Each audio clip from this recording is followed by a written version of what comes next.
കേരളത്തിൻ്റെ ഇപ്പോൾ ഒരു ധവളപത്രം പുറപ്പെടുവിച്ചു. അപ്പോൾ അതിൽ പറയുന്നതനുസരിച്ച് ഏകദേശം ഒരു 23%, ഒരു 20-ന് മുകളിലുള്ള അത്രയേ ഉള്ളൂ പൊതു കാര്യങ്ങൾക്കും അടിസ്ഥാന സൗകര്യ വികസനങ്ങൾക്കും ഒക്കെ ഉപയോഗിക്കുന്നത്. ഈ ഒരു സാഹചര്യത്തിൽ എങ്ങനെയാണ് ഈ കേരളം മുന്നോട്ട് പോകുന്നത്? അതായത് എങ്ങനെ ഈ ഒരു വികസന കാഴ്ചപ്പാടിലേക്ക് ഇത് മുന്നോട്ട് പോകും? അല്ല, അതിൽ 2-3 കാര്യങ്ങളുണ്ട്. ഒന്ന്, കേരളത്തിൻ്റെ വരുമാനം വർദ്ധിപ്പിക്കാനുള്ള നടപടി വേണം. ഏതൊക്കെ കാര്യങ്ങളിൽ എവിടെ നിന്നൊക്കെ കടമെടുത്ത് ഉപയോഗിക്കാൻ പറ്റും എന്നുള്ളതിനെക്കുറിച്ച് കൃത്യമായിട്ടുള്ളൊരു ധാരണ വേണം.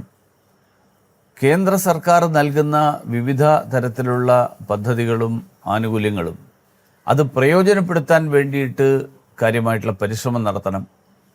ഇതൊന്നും ചെയ്യാതെ ഇത്രയും കാലം നടന്നിരുന്നത്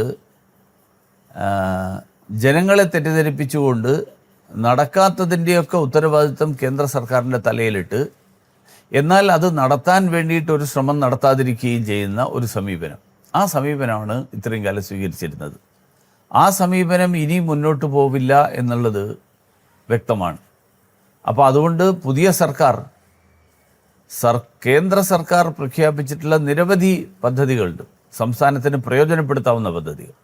ആ പദ്ധതികൾ കേരളത്തിന് പ്രയോജനപ്പെടുന്ന രീതിയിൽ അതിനെ എങ്ങനെ തയ്യാറാക്കാൻ പറ്റും, അതിനെക്കുറിച്ച് വളരെ വിശദമായിട്ട് ആഴത്തിൽ പഠിച്ച് ആലോചിക്കണം.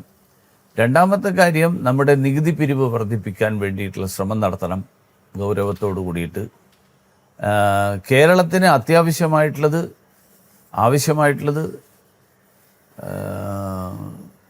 വലിയ സൗകര്യം ഉണ്ടെങ്കിലാകാവുന്നത് ഈ തരത്തിൽ കാര്യങ്ങളെ വേർതിരിച്ച് കണ്ടുകൊണ്ട് അതനുസരിച്ചിട്ട് കാര്യങ്ങൾ മുന്നോട്ട് നീക്കിയാൽ ഈ പ്രശ്നത്തിന് പരിഹാരം കണ്ടെത്താൻ കഴിയും. ഈ ധവളപത്രത്തിൽ കുറേ നിർദ്ദേശങ്ങൾ വന്നിട്ടുണ്ട്.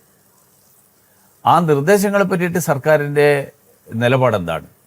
ഇപ്പോൾ സർക്കാർ ധവളപത്രം വെച്ചു, സഭയിൽ അവതരിപ്പിച്ചു എന്നുള്ളതിൻ്റെ അർത്ഥം ധവളപത്രത്തിൽ പറഞ്ഞ മുഴുവൻ കാര്യങ്ങളും സർക്കാർ നാളെ മുതൽ നടപ്പിലാക്കാൻ പോവുകയാണ് എന്നല്ല. ഇതൊരു വസ്തുസ്ഥിതി അവതരിപ്പിച്ചു എന്നേ ഉള്ളൂ. ഈ വസ്തുസ്ഥിതിയുടെ അടിസ്ഥാനത്തിൽ സർക്കാർ എന്ത് ചെയ്യാൻ പോകുന്നു? ധവളപത്രത്തിൻ്റെ അടിസ്ഥാനത്തിലുള്ള സർക്കാരിൻ്റെ ആക്ഷൻ പ്ലാൻ എന്താണ്? ആ ആക്ഷൻ പ്ലാൻ സർക്കാർ ബജറ്റിലൂടെ അവതരിപ്പിക്കുമെന്നാണ് ഞാൻ പ്രതീക്ഷിക്കുന്നത്. ബജറ്റിലൂടെ അവതരിപ്പിക്കണം എന്നാണ് എൻ്റെ ആവശ്യവും.